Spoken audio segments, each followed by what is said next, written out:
IELTS listening পরীক্ষার ব্যাপারে একটা গুপ্ত সত্য হচ্ছে এই পরীক্ষাটা আসলে ডিজাইনই করা হয়েছে আপনার ব্রেনকে ট্রিক করার জন্য, শুধু আপনার ইংলিশ জাজ করার জন্য না। তবে একটা গুড নিউজ আছে, আপনি যদি এই ট্র্যাপস গুলো আগে থেকে যদি জেনে নেন তাহলে প্রত্যেকবার এই ট্র্যাপগুলো আপনি অ্যাভয়েড করতে পারবেন।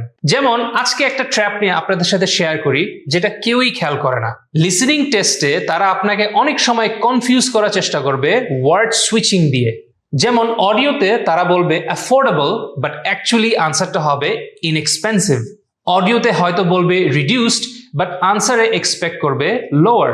তারা অ্যাকচুয়ালি দেখতে চায় যে আপনি মিনিং গুলো প্রপারলি ধরতে পারছেন কিনা, শুধু ওয়ার্ড গুলো শুনলেই হবে না। আমি এখানে এইসব ট্র্যাপস গুলো ছোট ছোট লেসন দিয়ে সব ব্যাখ্যা করে তুলে ধরবো যেন আপনি আপনার আইএলটিএস এক্সামে বেস্ট রেজাল্ট তুলতে পারেন। সো আপনি যদি এরকম সব ট্র্যাপস গুলোর ব্যাপারে যদি জানতে চান তাহলে ফ্লুয়েন্টো পেজটি ফলো করুন।